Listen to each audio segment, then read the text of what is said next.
Hello, hi guys! Magandang hapon sa inyo lahat. This is Chin Rodriguez from my second channel, a faith healer o Zumatarder. So ngayong hapon, natatigan natin na nagsasabihin sa iyo ng ating mga gabay. So this is weekly gabay for the month of March 15 hanggang March 21 for the sign of Aries. So Aries, welcome to my channel. Ano kayong messages, advices, and spirit guides ang ating masasaga for today's video? Kanina naman kayang energy or kaganapan sa buhay ng mga Aries ang ating mahagilap. So guys, this reading is a general reading lamang. Hindi lahat makaka-resonate. Kunin lamang po makaka-relate sa inyo ay comment down below kung kaninong energy ang ating nasagap. And of course, don't forget to like and subscribe my channel and hit the notification bell for movies update. Kasi maraming salamat po sa mga walang sawang pag-suporta sa aking channel. Lalong-lalo na yung hindi nag-skip ng ads. Naway pagpalain kayo ng Diyos at may kapal. Siksik digdig na gumapaw na biyayang manubalik sa inyo. So guys, so let's see what is the messages, advices ng spirit guides ang ating masasaga for today's video.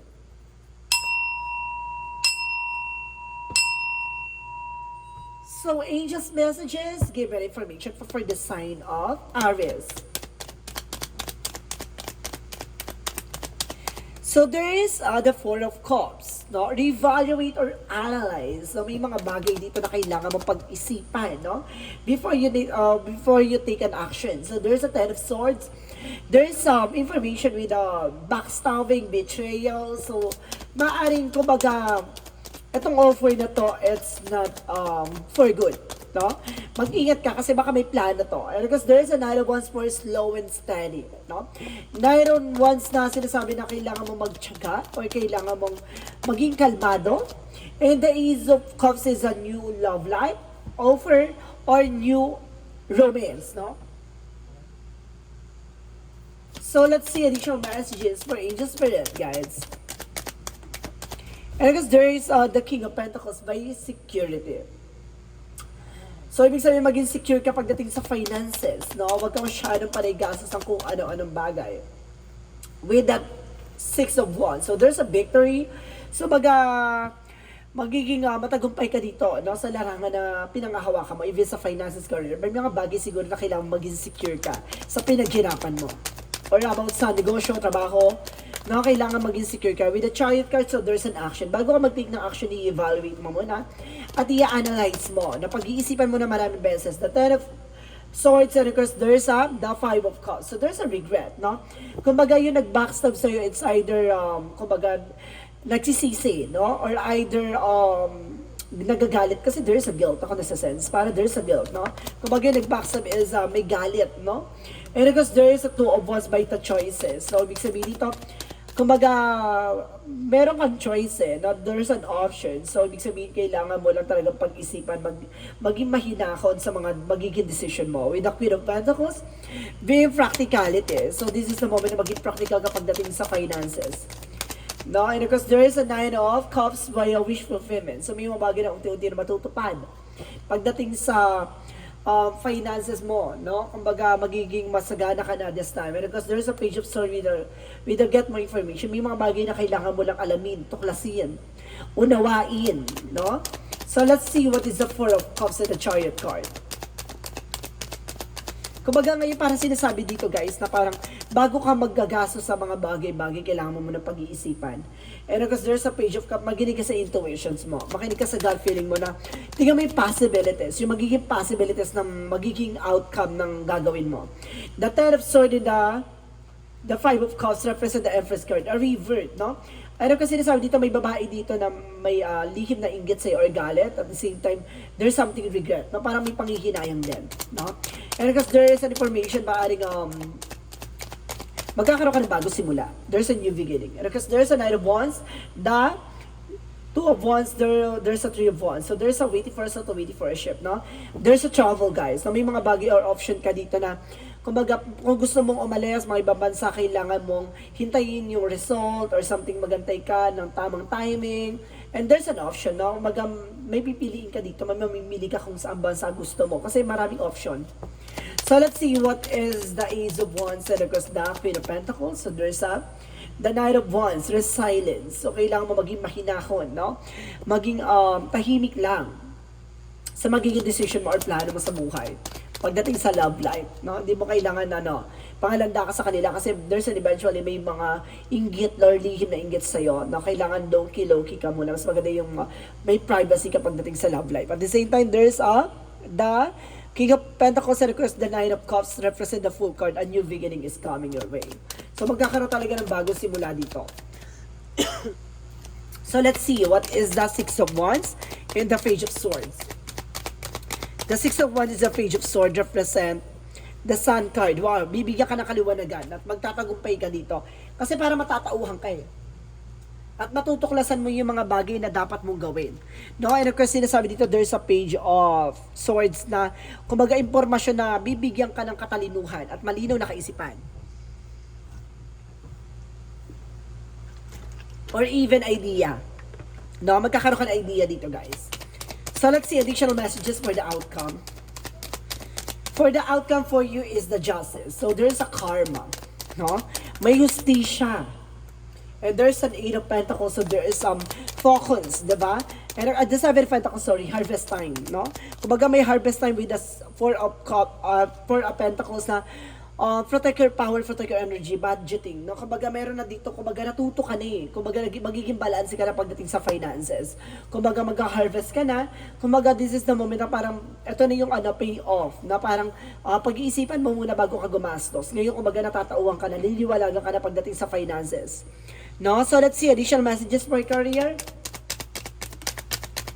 Pagdating mo naman sa career, there's a magician, manifestation. No, the Three of Pentacles is a collaboration. May mga bagay na unti-unti ka na manifest. Depende daw yan kung paano ka makipag-collaborate, makipag-coordinate sa mga tao sa paligid mo pagdating sa business mo or sa trabaho mo. No? And of course, pagdating naman sa relationship, so there's a Queen of Cups, magkakaroon ka na ng healing. And of course, there's an information with Six of Pentacles balance. So magiging balance ka na give and take na kayo. Kumbaga magkakaroon ka ng control pagdating sa love life. No? Additional messages for the health.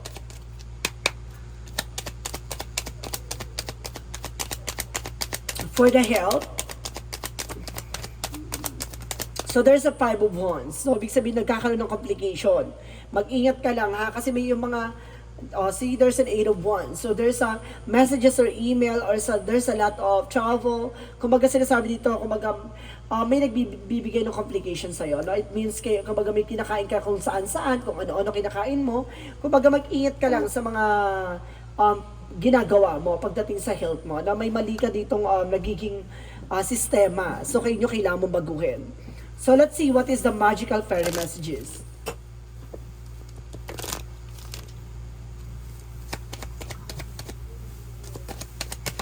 Magical fairy messages represent daughter. So some of you may mga daughter kayo, may mga anak kayong babae. At the same time, there's a dietary change. So yun nga, di ba? Pagdating sa health mo, baka ito nga, nagda-diet ka nang wala sa lugar. Or either, maaring, kumbaga, hindi maganda ang diet mo. Or either, kumbaga, masyado ka kung ano ni kinakain mo, baka nakakasama, baka mahilig ka sa fast food. So let's see, what is the Yin and Yang Oracle card? For Yin and Yang Oracle card represent so, stability. Magkakaroon ka ng stability dito, no? And of course, sinasabi dito, there is a truth, no? Malalaman mong katotohanan.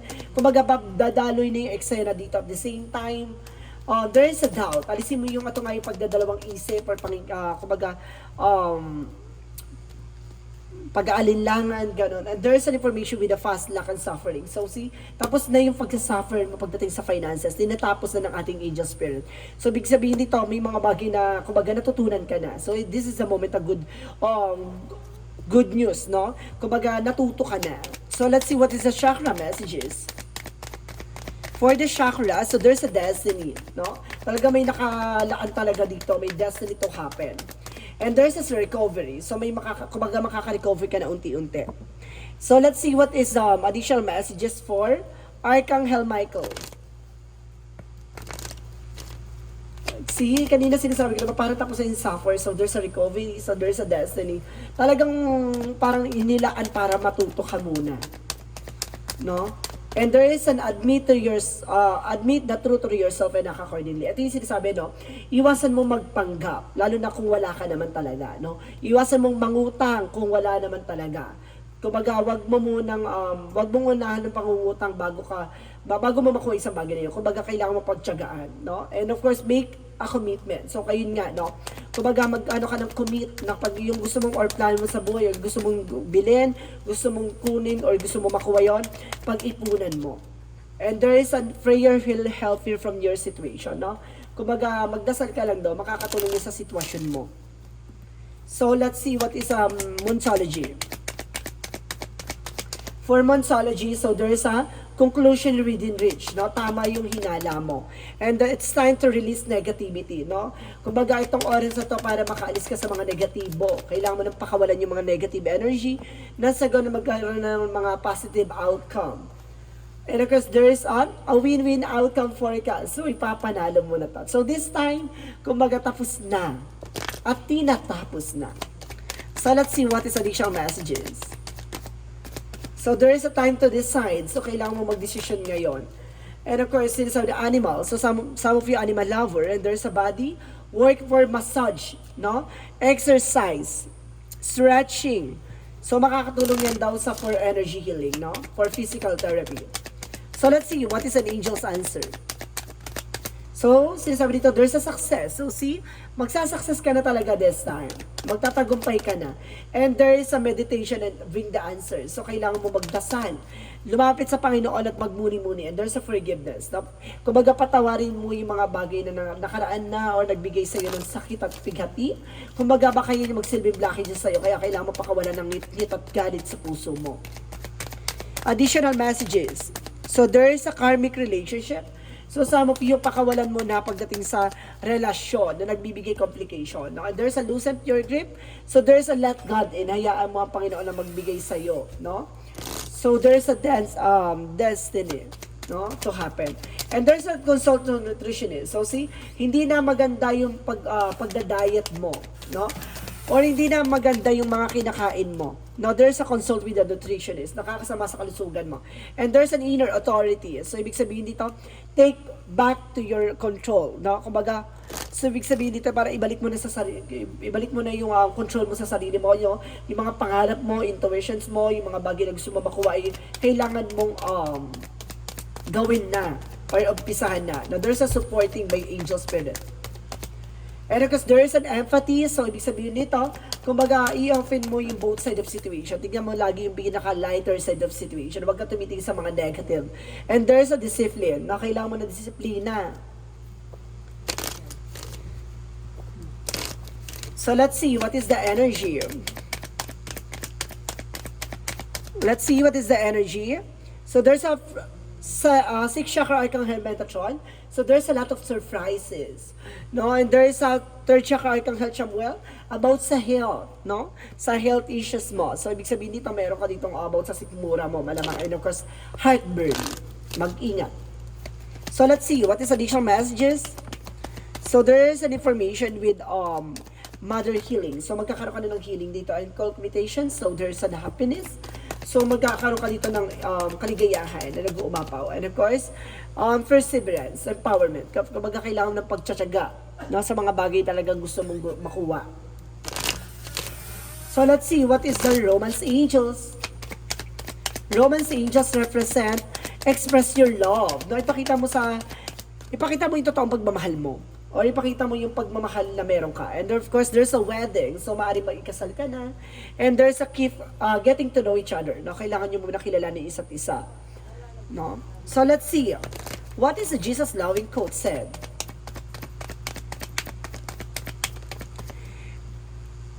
Pero kasi sinasabi daw, be not afraid, only believe. No? Huwag kang matakot, huwag kang mangamba, basta maniwala ka na lahat na nangyayari sa iyo ay may ibig sabihin at may kahulugan.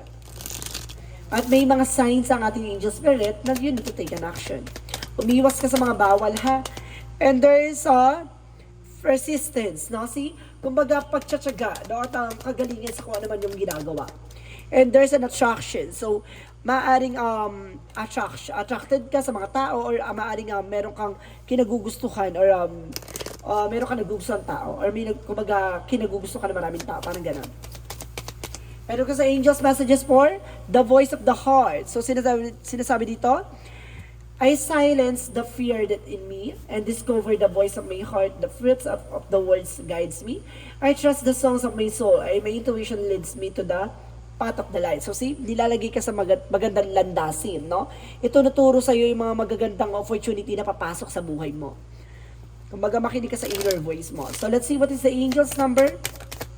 222, I am a balance. So, ginagawa kang balance dito. Trust the seeds of your thoughts are growing as you are nourishing them with words, feeling, and action. So, see, maging balance ka sa mga iniisip mo, sa mga ginagawa mo, dahil, kumbaga, unti-unti nagde-develop yung buong pagkatao mo. No? Sa lahat ng mga ginagawa mo, sa lahat ng mga sinasabi mo, kumbaga, maging balance ka.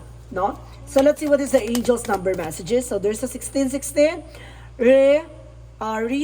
readjustment. So, sinasabi dito, guys, na your level of self-control and sufficiency to make things right on the horizon in the possibility of beginning a new romantic or platonic friendship, as well as a chance to begin in life anew with a personal from one past, everything will fall into pieces. So, ibig sabihin dito, kumbaga may mga bagay talaga na kailangan mong kontrole, no? Kailangan mong ilagay kung saan ba talaga nararapat, no? Huwag kang, kumbaga magkaroon ka ng control sa sarili mo, no? Huwag masyadong exaggerated or something na kailangan mong, kumbaga maging control ang emotions mo, maging control ang mga bagay-bagay na bibig kasi na mula sa bibig mo. Kasi pag nabigkas or nasabi mo na nagawa mo na yan, hindi mo na mababalik yan. Kaya mag-ingat ka sa mga thoughts mo. So let's see, what is the messages of life? Messages of life represent forgiveness. So may kapatawaran, no? Pagpapatawad. Today, I bless each soul I've received to have hurt me. I release them to their own greater good. I can now see that my past provides me with the lessons that help me live more fully in the present. I no longer struggles with has been said and done. I am grateful for every experiences and has brought me here.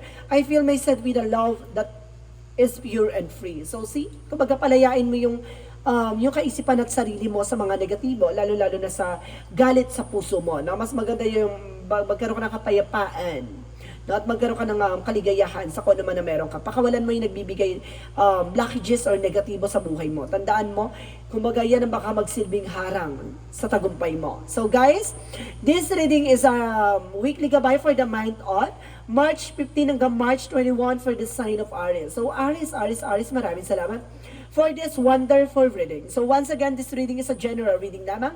Hindi lahat makaka-resonate. Kunin lamang po makaka-relate sa inyo and comment down below kung kaninong energy ang ating nasagap. Maraming salamat guys and see you in the next video. Bye-bye and babush!